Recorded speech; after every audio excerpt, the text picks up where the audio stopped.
चलिए, तो आज हम लोग बात करेंगे LIC ADO के ऊपर, क्योंकि LIC ADO का पेपर जो है 12 मार्च को है। तो आज से हम लोग इसका प्रैक्टिस सेट स्टार्ट कर रहे हैं। तो मैंने आप लोगों को प्रैक्टिस सेट नंबर 1 दिया हुआ है। तो उसमें जो सबसे पहला पार्ट है वो है आपका रीजनिंग का। रीजनिंग यानी कि हिंदी में बोले तो तर्क शक्ति योग्यता। ठीक है, तो पहला पार्ट है जो आपका वो है आपका रीजनिंग का। वो शुरू कर रहा हूँ, पॉइंट टू पॉइंट चलेंगे हम लोग। मैंने रीजनिंग के पार्ट को ऑब्जर्वेशन किया था। तो रीजनिंग के पार्ट में आपके बेसिकली 2 से 3 टॉपिक हैं। सबसे पहला है आपका सिटिंग अरेंजमेंट, जिसको हम लोग हिंदी में बोलते हैं बैठक व्यवस्था। दूसरा है आपका कथन एवं निष्कर्ष, वो भी आपको देखने को मिलेगा। तीसरा है आपका कोडिंग डिकोडिंग। ये 3 मेजर टॉपिक्स हैं जो आपको रीजनिंग पोर्शन में LIC ADO के पार्ट प्रैक्टिस सेट में मिलते हैं। और थोड़ा थोड़ा आपको ब्लड रिलेशन है और आपका डिस्टेंस एंड डायरेक्शन है, ये भी मिल जाता है। तो सारी चीज़ों को कवर करते हुए चलना है। सबसे पहला क्वेश्चन जो लिखा हुआ है, क्वेश्चन नंबर 1, मैं पढ़ रहा हूँ, ध्यान से देखिएगा। 8 व्यक्ति P, Q, R, S, W, X, Y and Z। कौन कौन है? P, Q, R, S, W, X, Y और Z। ये 8 व्यक्ति हैं। ये 8 लोग जो है एक वर्गाकार मेज के चारों ओर केंद्र की ओर मुख करके बैठे हैं। एक वर्गाकार मेज के चारों ओर केंद्र की ओर मुख करके बैठे हुए हैं। ठीक है, बात इतनी समझ में आई सभी के? मतलब कैसे बैठे हुए हैं? एक वर्गाकार मेज है। वर्गाकार माने स्क्वायर शेप। अब वर्गाकार मेज के चारों ओर केंद्र की ओर मुख करके बैठे। किस तरीके से बैठे होंगे? 1, 2, 3, 4, 5, 6, 7, 8। खांसी बहुत आ रही है बच्चों को, क्या बात? चलिए आगे बढ़ते हैं। आगे बढ़ते हैं। 4 व्यक्ति चारों कोनों पर, जबकि 4 व्यक्ति चारों भुजाओं के मध्य में बैठे हैं। देखिए, जिस प्रकार से मैंने बनाया वही चीज क्वेश्चन में बता दी गई। क्वेश्चन को पॉइंट टू पॉइंट एकदम मिला के पढ़ते चलोगे आप लोग, डायग्राम आपका बहुत ही आसानी से बनता चलेगा। ठीक है, कोई दिक्कत तो नहीं किसी को? Very good. लिखा हुआ है उनकी आयु भिन्न भिन्न है। वे व्यक्ति जो कोनों पर बैठे हैं उनकी आयु 3 की गुणज है। वे व्यक्ति जो कोनों पर बैठे हैं उनकी आयु कितने की गुणज है? 3 की गुणज है। जो कोनों पर बैठे हैं उनकी आयु 3 की गुणज है। तथा वे व्यक्ति जो भुजाओं के मध्य में बैठे हैं उनकी आयु 2 की गुणज है।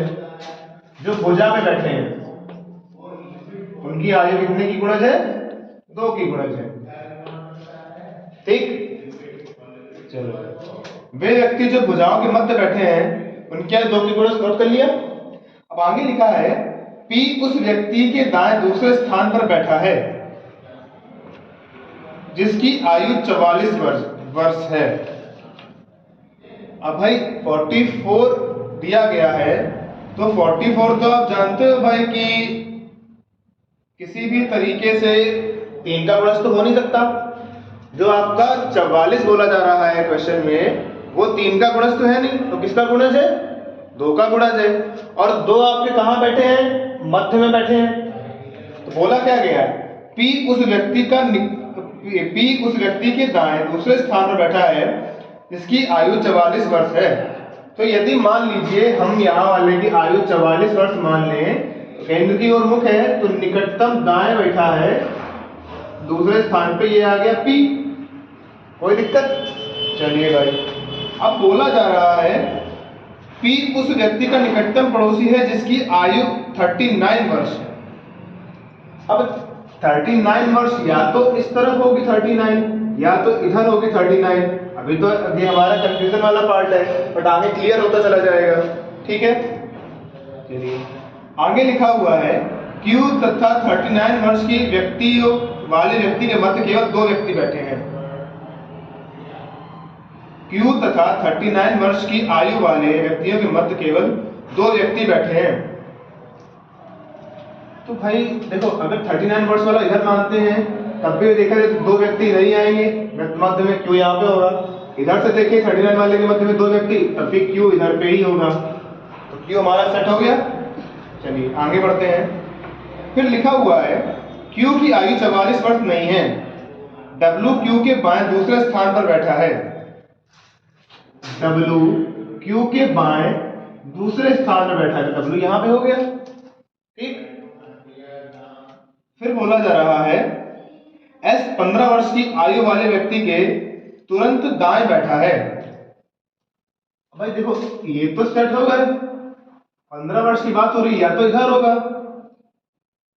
ठीक, या इधर होगा। अगर इधर होगा तो अगल बगल कोई बैठ नहीं सकता, इधर होगा तब भी अगल बगल कोई बैठ नहीं सकता। इसका मतलब 15 वर्ष यहां पे होगा। S कहां हो गया फिर? बात समझ में आ गई? चलिए आगे लिखा हुआ है Z तथा 15 वर्ष की आयु वाले व्यक्ति के मध्य 3 व्यक्ति बैठे हैं। Z तथा 15 वर्ष की आयु वाले व्यक्ति के मध्य 3 लोग बैठे हैं, यानी 1 2 3 और 1 2 3, यानी Z किधर हो गया आपका? Z इधर हो गया। Z तथा Z के बाएं और दूसरे व्यक्ति की आयु के बीच अंतर 6 है। Z तथा Z के बाएं और दूसरे व्यक्ति की आयु के बीच अंतर 6 है। तो भाई मान लिया अगर हमने 29 इधर पे है तो इधर वाले की आयु फिर 33 होनी चाहिए, Z की आयु 33 हो जानी चाहिए। बात समझ में आई? Z की आयु बोला जा रहा है कि Z तथा Z के बाएं वाले व्यक्ति के मध्य आयु का अंतर 3 वर्ष का है। तो 39 इधर होगा तभी तो 33 इधर आ जाएगा। चलिए आगे बढ़ते हैं। लिखा हुआ है कि Z तथा Z के बाएं और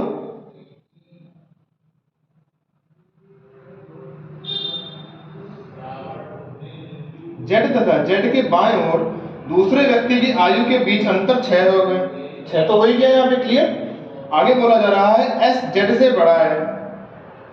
भाई वो तो बड़ा ही है, समझ में आ गया। यहीं से ये 33 भी हमारा क्लियर हो गया, कोई कंफ्यूजन नहीं कि S जो है वो Z से बड़ा हो गया। आगे बोला जा रहा है S के निकटतम पड़ोसी S से छोटे हैं। ये और ये दोनों किससे छोटे हैं? S से छोटे हैं। फिर बोला जा रहा है जिस व्यक्ति की आयु 22 वर्ष है उस व्यक्ति के दाएं दूसरे स्थान पर बैठा जिसकी आयु 10 वर्ष है। अगर हम मान लेते हैं कि W की आयु 10 वर्ष है, अंदर ही नोट कर रहे हैं, आयु तो आयु अंदर ही नोट करते हैं। मान लेते हैं कि Z की W की आयु 10 वर्ष है तो Q की आयु 22 होनी चाहिए अपने क्वेश्चन के अकॉर्डिंग। तो Q की आयु कितनी हो गई? 22। बात समझ में आ रही तुम लोग की नहीं आ रही? सबको क्लियर होता जा रहा है ना?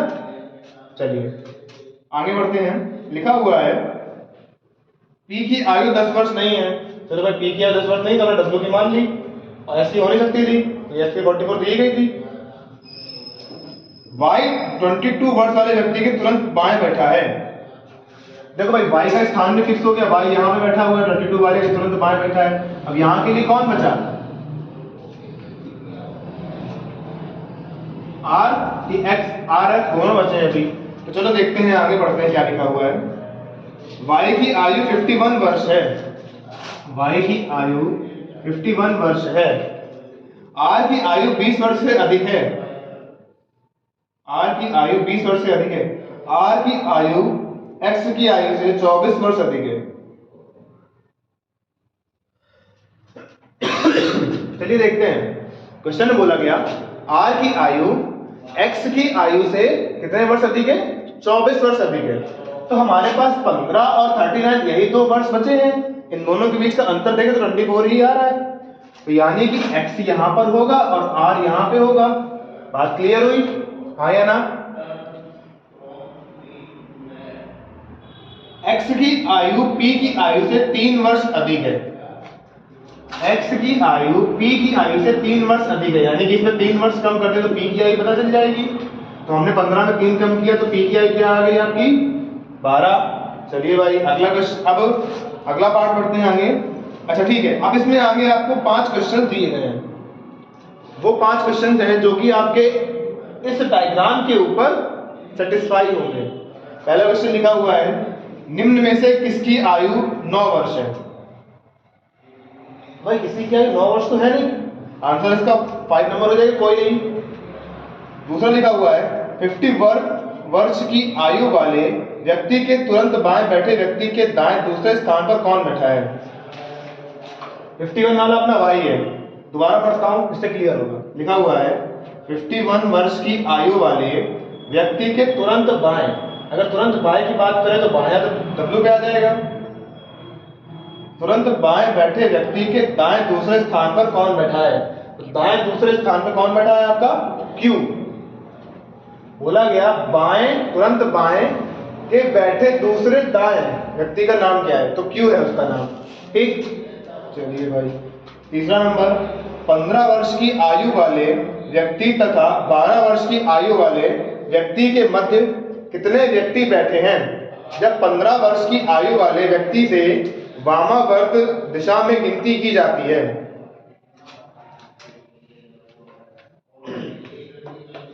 15 वर्ष की आयु वाला व्यक्ति कौन? 15 नंबर।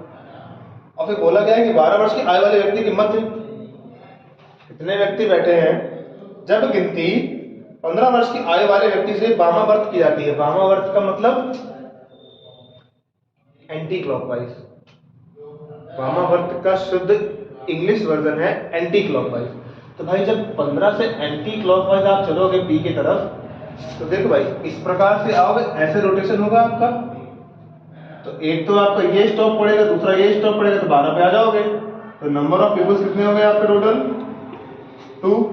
बात समझ में आई? आपके पहले का आंसर था कोई नहीं, दूसरे का आंसर था Q, और तीसरे का आंसर है नंबर 2। ठीक है, चौथे पे आते हैं। लिखा है Z के विकर्णतः विपरीत दिशा में निम्न में से कौन बैठा है? भाई साहब Z तो कोने में है, विकर्ण में X बैठा है उसके, ऑप्शन में दिया गया है। तो आपके चौथे नंबर पे कौन सा हो गया भाई? X। अब बचा खाली 5वां नंबर। 5वां नंबर का आंसर देखते हैं, क्वेश्चन पढ़ते हैं पहले, फिर आंसर पता चल जाएगा। लिखा है निम्न में से कौन S के तुरंत दाएं बैठा है? S के तुरंत दाएं, दाएं देखा जाए तो भाई ऊपर की ओर जाएगा कि नीचे की ओर आएगा? दाएं नीचे की ओर आएगा, क्योंकि राइट हैंड साइड किधर पड़ रहा है? नीचे की ओर पड़ रहा है। तो कौन बैठा है? R बैठा है। ठीक है भाई, कोई दिक्कत तो नहीं? सबको समझ में आया? अच्छा देखिए, बात यहाँ पर ये आती है कि कभी कभी ना पेपर में आप लोग पढ़ते हो तो हिंदी इंग्लिश का कंफ्यूजन रहता है। इसकी परेशानी ना करिएगा बिल्कुल भी, क्योंकि जो पेपर है आपका वो बाइलिंगुअल आएगा। आप हिंदी में भी पढ़ सकते हो और इंग्लिश में भी पढ़ सकते हो।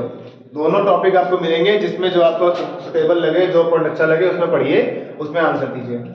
ठीक है, अगर किसी का कोई भी डाउट हो इससे रिलेटेड तो बता सकता है। हम लोग अब नेक्स्ट क्वेश्चन में चलेंगे, तो नेक्स्ट क्वेश्चन में चलते हैं। उससे पहले उसको थोड़ा क्लियर कर देते हैं।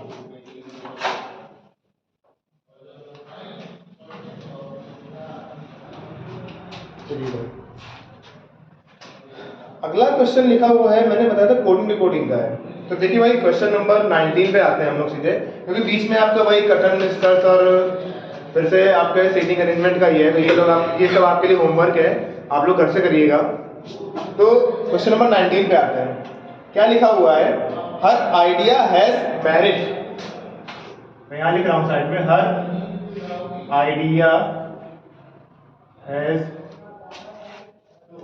मेरिट। अब इन टाइप्स के क्वेश्चंस में इनकी स्पेसिफाइड कोडिंग होती है, जैसे फॉर ला बू ना, पता नहीं क्या लिखा हुआ है, मैं लिख देता हूं, फॉर ला ब्यू ना, ये लिखा हुआ है, ऐसी कोडिंग है। दूसरे क्वेश्चन पे है, लिखा हुआ है merit list has been displayed. Merit list has been displayed. Merit list has been displayed. तो उसके जो कोडिंग है वो लिखी हुई है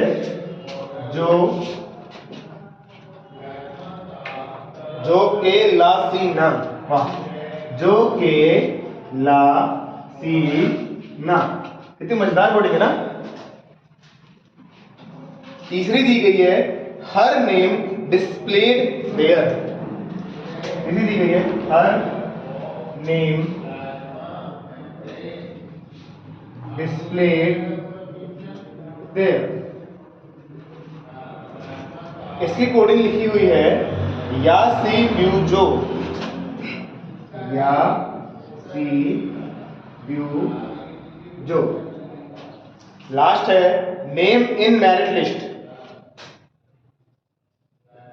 नेम इन मेरिट लिस्ट। सभी लोग ध्यान से देखते चलिएगा अपने अपने प्रैक्टिस सेट को और टिक लगाते चलिएगा। ना या गो के, गो के।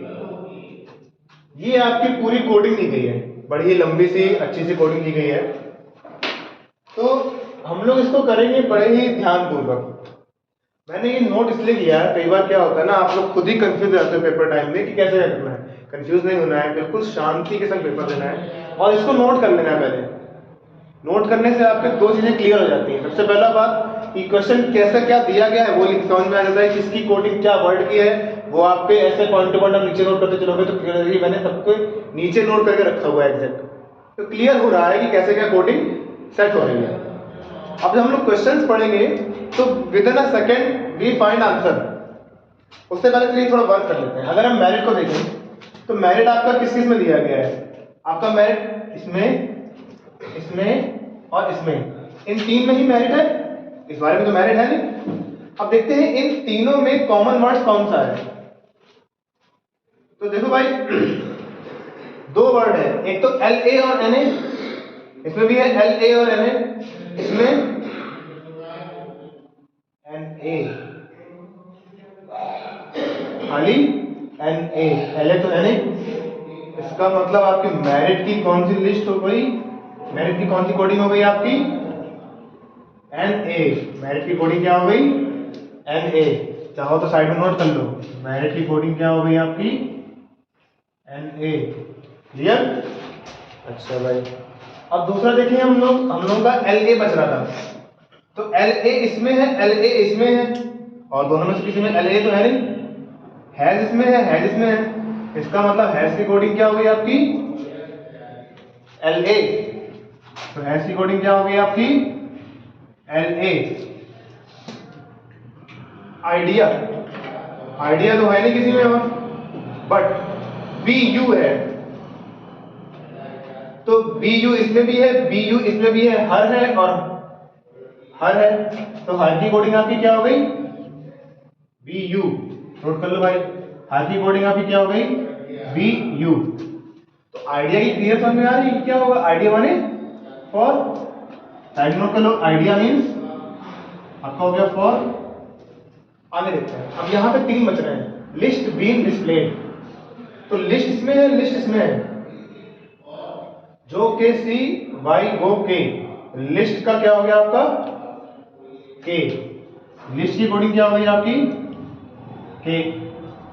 अब बचा क्या? Been displayed. डिस्प्लेड है, डिस्प्लेड है, S I, S I, J O तो है नहीं, जेड ओ है, तो डिस्प्लेड की क्या हो गई आपकी? S I. डिस्प्लेड की कोडिंग आपकी क्या हो गई? S I. तो बीन की कोडिंग क्या हो गई आपकी? जे ओ। सबको क्लियर होता चल रहा है? हाँ या ना? अब देखो भाई, नेम इसमें है और नेम इसमें है, बीन की भी क्लियर होगी ना आप लोग। नेम इसमें है और नेम इसमें है, तो नेम और नेम देखो भाई, वाई ए जेड ओ, तो वाई ए मैच हो रहा है, तो नेम की कोडिंग आपकी क्या हो गई यहाँ पे? वाई ए।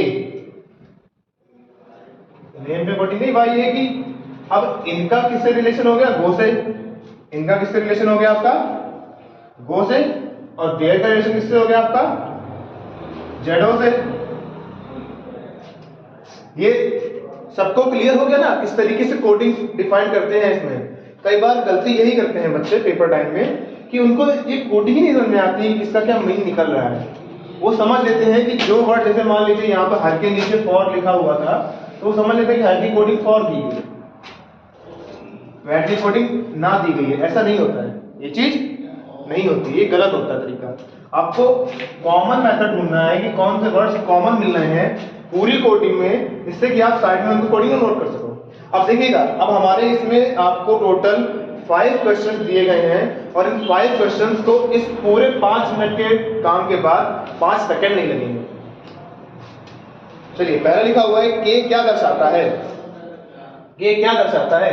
के हमारा लिस्ट दर्शाता है, ठीक है भाई। फिर आइडिया का कोड क्या है? हमारे आइडिया का कोड है कोड। फिर निम्नलिखित में से कौन सा नेम हैज बीन डिस्प्लेड को निरूपित करता है? पूछा जा रहा है नेम हैज बीन डिस्प्लेड। तो देखो भाई, नेम के लिए आपका वाई ए आ गया, मैं ऊपर नोट कर, यहां साइड में नोट कर दे रहा हूं।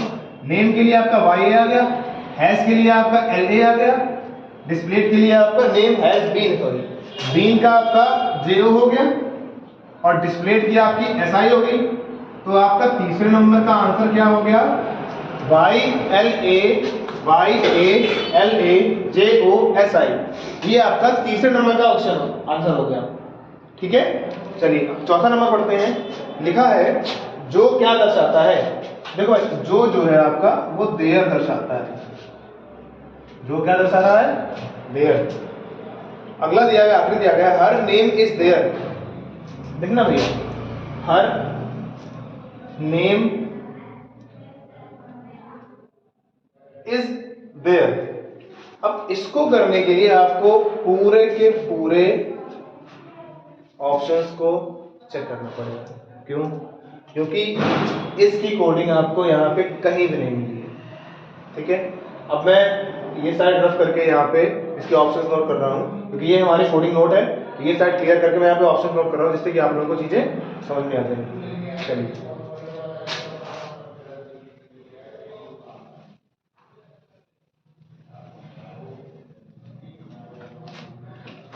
हमारा पहला ऑप्शन दिया गया है जो या गो वो। पहले मैं नोट कर लेता हूँ क्या दिया गया। Her name is there. पूछा क्या गया है आपसे? Her name is there. पहला ऑप्शन जो दिया गया है आपको, पहला ऑप्शन दिया गया जो या गो वो। जो या गो वो। दूसरा ऑप्शन दिया गया है आपको व्यू या जो गो।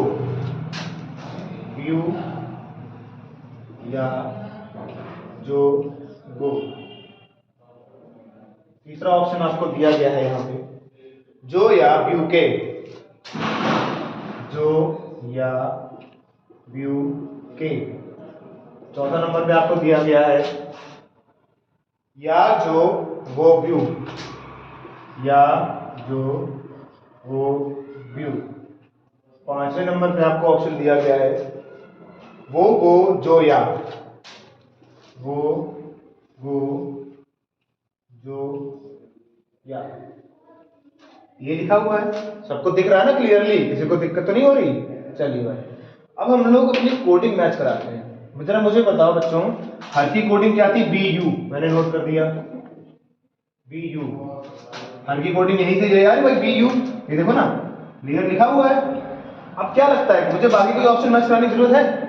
नहीं है, ये आपका आंसर है, क्लियर कट टू कट। क्योंकि वी यू और किसी के फर्स्ट पार्ट में है ही नहीं। तब भी आपके मन की संतुष्टि के लिए, सेटिस्फैक्शन के लिए क्लियर कर लेते हैं। नेम की कोडिंग भाई कहां लिखी? ये लिखी है या। आ गई, पहली आपकी हर की होगी, दूसरी आपकी नेम की होगी। इसको छोड़ देते हैं। फिर है आपका देयर। देयर की कोडिंग आ गई गो। कुछ तो गलत हुआ है, डोंट नो, बट ऑप्शन आपका जो आ रहा है इसमें 23 का ऑप्शन नंबर 4 आ रहा है।